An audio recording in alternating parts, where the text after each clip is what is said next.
১,০০০ টাকায় কি আসলে একটা ভালো পাওয়ার ব্যাংক বানানো সম্ভব?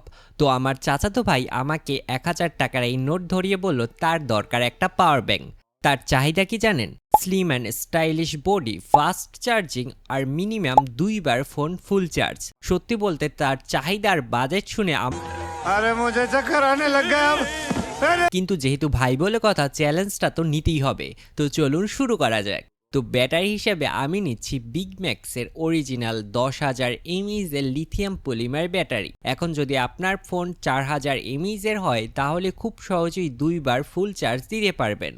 আর যদি ব্যাটারি ৫,০০০ এমএইচ এর হয় তাহলে একবার ফুল চার্জ আর একবার ৫০% বেশি চার্জ দেওয়া যাবে, যেটা আমাদের টার্গেটের অনেকটাই কাছাকাছি।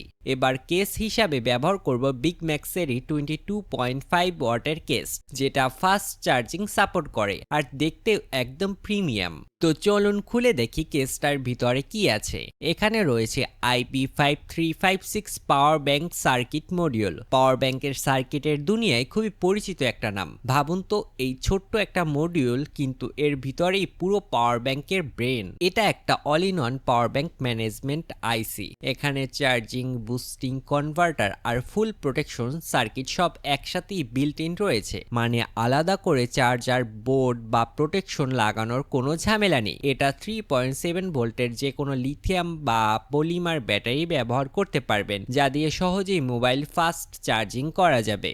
আর সবচেয়ে ইন্টারেস্টিং ব্যাপার, এতে আছে অটো চার্জ, ডিসচার্জ ম্যানেজমেন্ট, সাথে ওভার চার্জিং, ওভার ডিসচার্জ আর শর্ট সার্কিট প্রোটেকশন। মানে ছোট হলেও সেফটি কিন্তু ফুল লেভেলের। এরপর সার্কিটের উপর পজিটিভ এবং নেগেটিভ তার ভালো করে সোল্ডার করে ফেলি।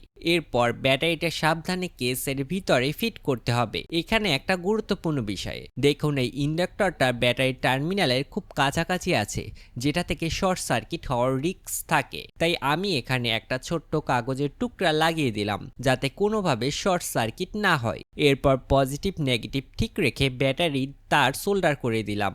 দেখতেই পাচ্ছেন আমাদের পাওয়ার ব্যাংক অন হয়ে গেছে, মানে আমাদের কানেকশন একদম ঠিক আছে। এবার সাবধানে উপরের কেসটা লাগিয়ে দিচ্ছি আর পিছনের অংশটা প্রেস করে ফাইনালি সেট করে দিলাম। এবার আসল পরীক্ষা। এই টাইপ সি পোর্ট দিয়ে আপনি ফাস্ট চার্জিং করতে পারবেন 22.5 ওয়াট পর্যন্ত।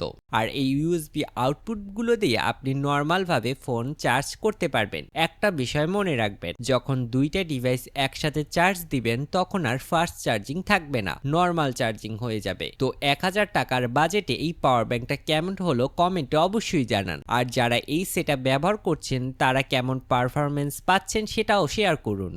এমন budget friendly real life project দেখতে এখনই চ্যানেলটা সাবস্ক্রাইব করে রাখুন আর কমেন্টে জানান পরের ভিডিও কোন টপিকের উপর চান। দেখা হবে পরে কোনো ভিডিওতে, ততদিন পর্যন্ত আল্লাহ হাফেজ।